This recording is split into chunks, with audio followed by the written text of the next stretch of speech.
Je m'appelle Nina Fayol-Dipio, j'ai 34 ans et je suis auto-entrepreneur et père aidante en santé mentale.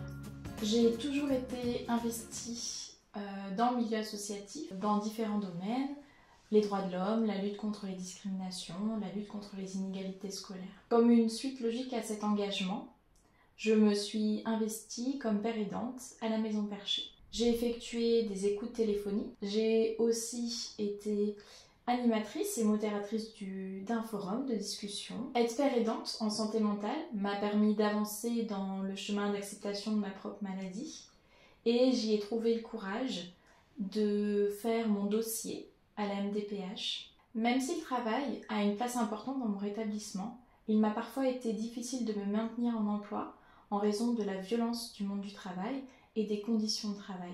En mars 2024, j'ai obtenu la reconnaissance travailleur handicapé juste au moment où j'ai signé ma rupture conventionnelle auprès de mon employeur. J'ai obtenu la possibilité de bénéficier du dispositif emploi accompagné. Dès le premier entretien avec Marie, job coach et conseillère en emploi accompagné, on a essayé de modéliser quel accompagnement mettre en place, mais aussi de définir vers quel avenir professionnel je me projetais. J'ai alors décidé de vivre pleinement mon aventure entrepreneuriale qui a commencé 1 an plus tôt.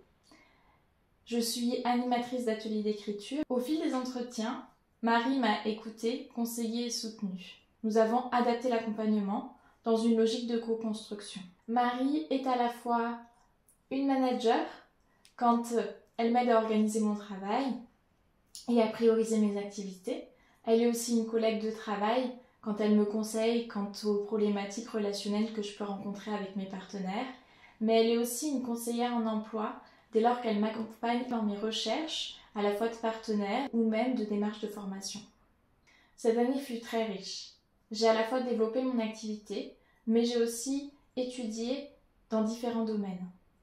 L'écriture-thérapie, l'entrepreneuriat auprès de la CCI, la médecine narrative et les ateliers d'arpentage. Par ailleurs, je suis secouriste en santé mentale, module standard et module jeune, et en fin d'année 2024, j'ai obtenu l'accréditation auprès de PSSM France pour former des futurs secouristes au premier secours en santé mentale. Durant toutes ces étapes, une relation de confiance s'est construite avec Marie. Grâce à cet accompagnement, j'ai retravaillé mon business plan. J'ai obtenu une aide financière pour mon matériel informatique auprès de la fondation Vincent Véry et j'ai pu bénéficier aussi d'un soutien émotionnel quand j'ai dû passer mon accréditation en tant que formatrice PSSM France. Lors des entretiens, Marie m'accompagne de manière bienveillante et sécurisante dans une démarche d'empouvoirment tout en prenant en compte mes difficultés. Notre collaboration ne s'arrête pas là. En tant que père aidante et animatrice, Marie m'a fait confiance pour co-animer les pauses café rétablissement au sein de l'association Messidor. Co-animer avec Marie et Joanne, conseillères en emploi accompagné, est précieux pour moi. Elle permet d'apporter un autre regard et de faire en sorte que je me sente à l'aise de pouvoir m'investir en fonction de mes limites et des difficultés du jour ou de manière générale dans le partage de mon savoir expérientiel. On se rend compte lors de ces cafés que les personnes concernées par une problématique de santé mentale sont parfois bien loin de penser qu'une vie satisfaisante et épanouie est possible. Et être porteur d'espoir d'un rétablissement est source pour moi de valorisation et d'épanouissement. Si je témoigne aujourd'hui, c'est pour partager la richesse de cet accompagnement. J'ai trouvé le courage et la confiance de postuler en tant que conseillère. Je commence le 10 juin, un CDD auprès de France Travail. Mon aventure entrepreneuriale ne s'arrête pas là.